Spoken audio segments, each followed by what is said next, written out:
Welcome to the Deep Dive. Today, we're really going to get into the Israel-Palestine situation, specifically what's happening after that ceasefire agreement back in early April 2025. Right.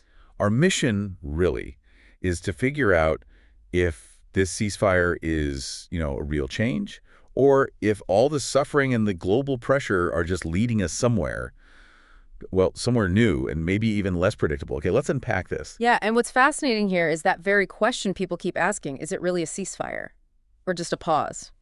Exactly. Because look, after more than 6 months of really intense violence in Gaza starting late last year, things are quieter now, relatively speaking. But relative calm feels like a strange term here, doesn't it? Given the absolute humanitarian catastrophe. It really does. The word calm almost doesn't fit. Because the scale of devastation you're talking about, Gaza, the UN numbers, over 40,000 dead, mostly civilians, so many children, it's almost hard to process. It is. What does that kind of destruction even mean for, any real chance of stability, even with a ceasefire? Well, it means the challenges are just huge. You've got over 1 million Gazans who had to flee Rafah earlier this year when Israel expanded its ground operations. 1 million people. Yeah.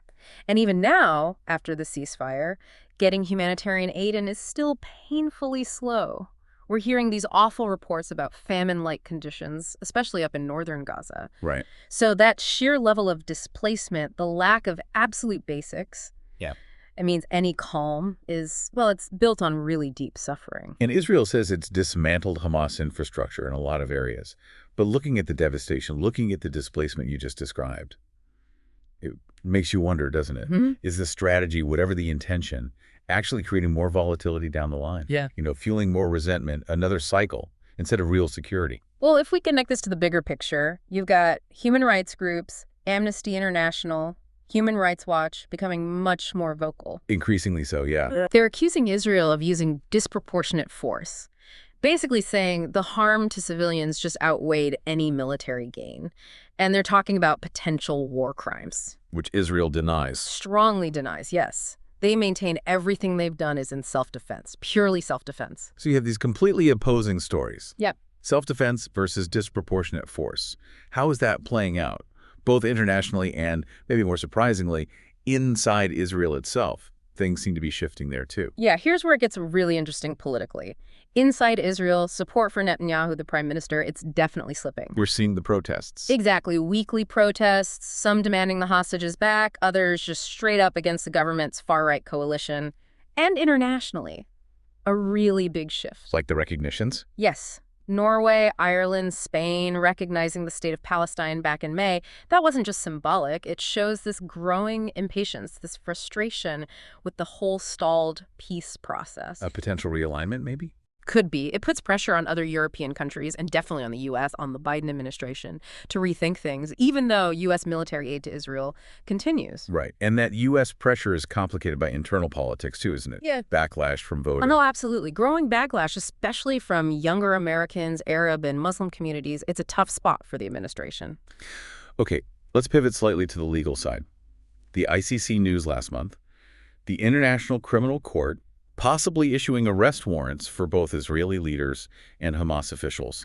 That feels huge, unprecedented. It is unprecedented, highly controversial, of course. What's the significance there in terms of international law for this conflict? Well, this raises an important question, I think, about the sheer human cost, the complexity. People on both sides, Israelis, Palestinians, they are just exhausted, traumatized. You hear it in the stories. You do. I spoke with Layla. She's a Palestinian aid worker in Ramallah. Her whole family in Gaza displaced 5 times, maybe more.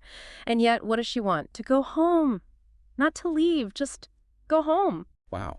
Just go home. And then you have the Israeli families whose loved ones are still held hostage from October 2024. They feel abandoned. They're demanding answers, accountability from their own government. So much pain on all sides. Exactly. At the end of the day, so many just want peace, security, basic dignity. That story about Layla wanting only to go home after all that, it really brings the human impact into focus. How do these kinds of personal losses, that shared trauma, how does it shape what people even hope for anymore? It has to shape it. So what does this all mean? We have a ceasefire, sort of, for now. But a real resolution seems incredibly far off. Far from it, yeah. But one thing's clear. The world is watching. more closely than ever, and there's a demand for change building. And that leads to the final thought, maybe. Given all this immense suffering, this exhaustion we talked about on both sides, plus the international pressure, the domestic pressure, how might all of that sheer weight of trauma and demand, actually redefine the whole search for peace and dignity here? It's a heavy question, but it's one that's going to drive what happens next.